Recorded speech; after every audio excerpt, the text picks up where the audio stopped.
Now we're going to have a series of rapid-fire micro-lectures on the different senses, basically representing the cutting-edge research and that's being done here at Stanford. So we'll have 5 speakers in sequence, representing the 5 senses. We thought we were thorough, but after the first lecture, maybe we are 250 short. These are some of our most distinguished clinicians and researchers here at Stanford, and we're so thankful that they're here to share their work with you. So begin with Dr. Rob Jackler to talk to us about hearing.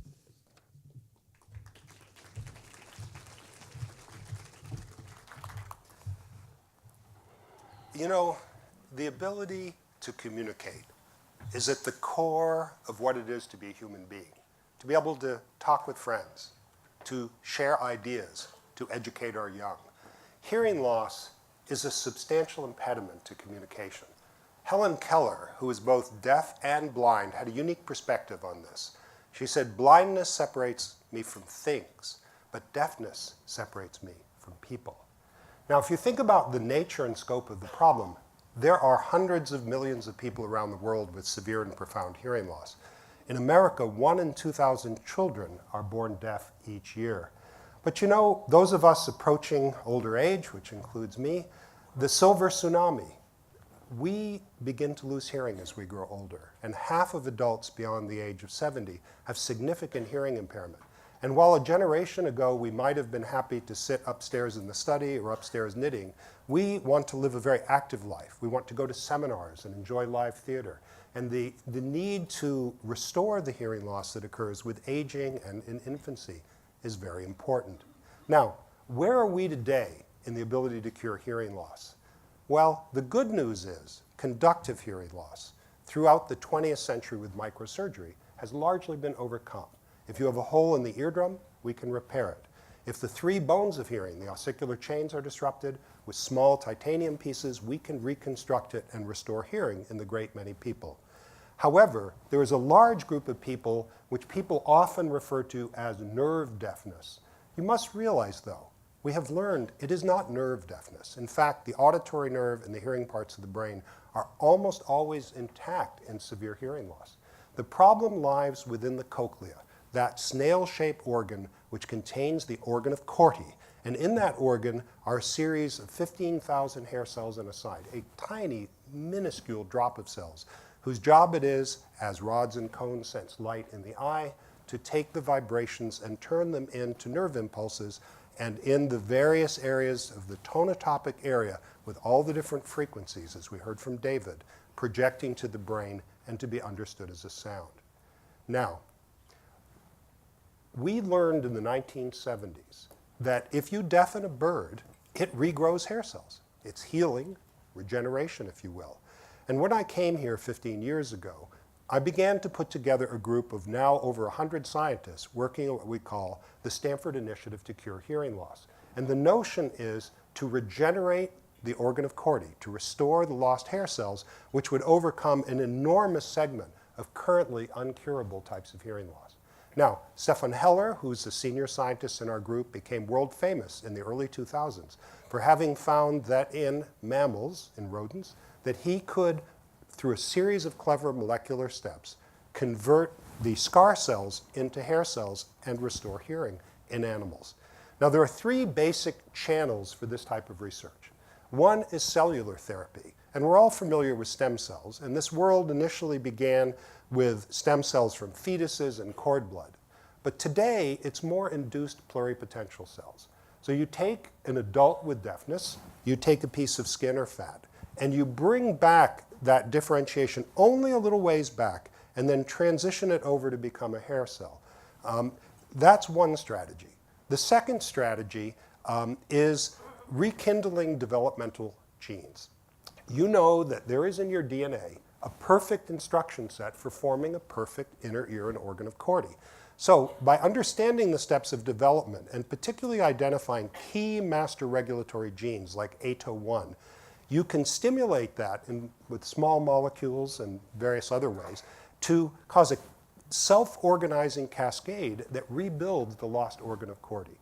Now the third is gene therapy. And why is that important? If you're a person that went deaf because your DNA does not code for all the proteins necessary for functioning hearing, if you proliferate those cells, they're going to have, the daughter cells, the same deformities. So using CRISPR or other means, resplicing in to fix that genetic defect is an important opportunity to have. So where are we today? Well, for the mice in the room, I got great news for you.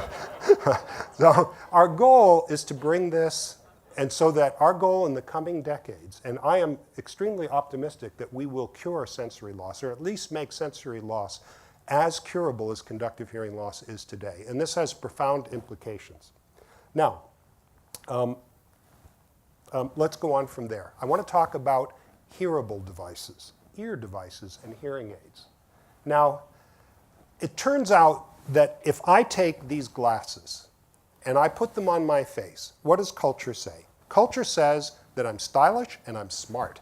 I stick a putty-colored thing on my ear, I'm old and I'm dumb, right? I mean, this is the old deaf and dumb stereotype. The good news is that stigma, which keeps so many seniors and others from wearing hearing devices. You know, if you need to have eyeglasses, contacts, or eye surgery, you know, 98% of people will do it.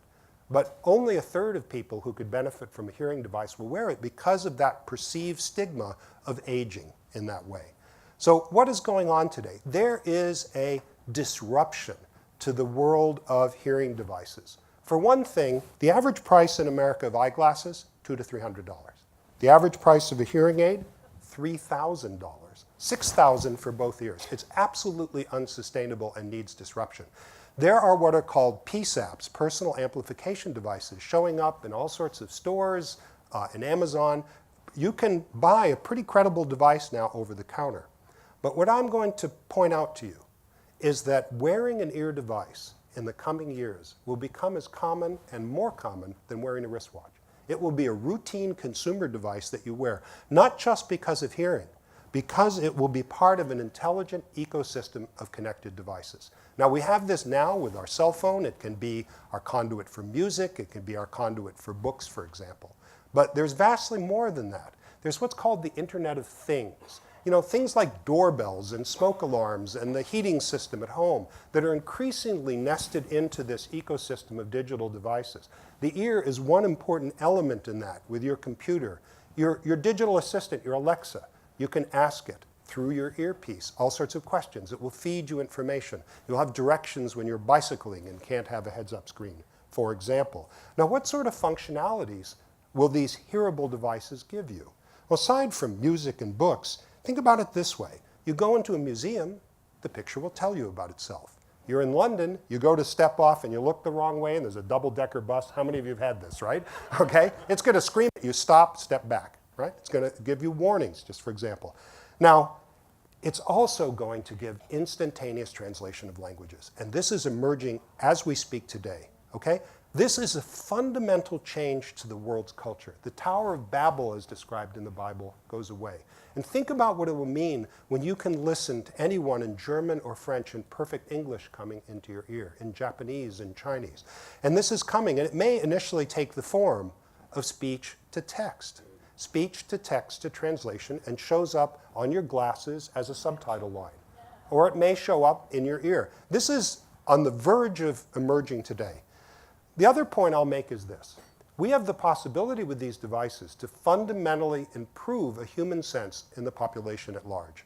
By putting on an earpiece, even people with perfectly normal hearing, you go to one of those crazy South of Market restaurants in San Francisco, you can't tell what anybody's saying, right? Which is on purpose because they make it noisy because you eat quicker and you drink more alcohol, but that's another story.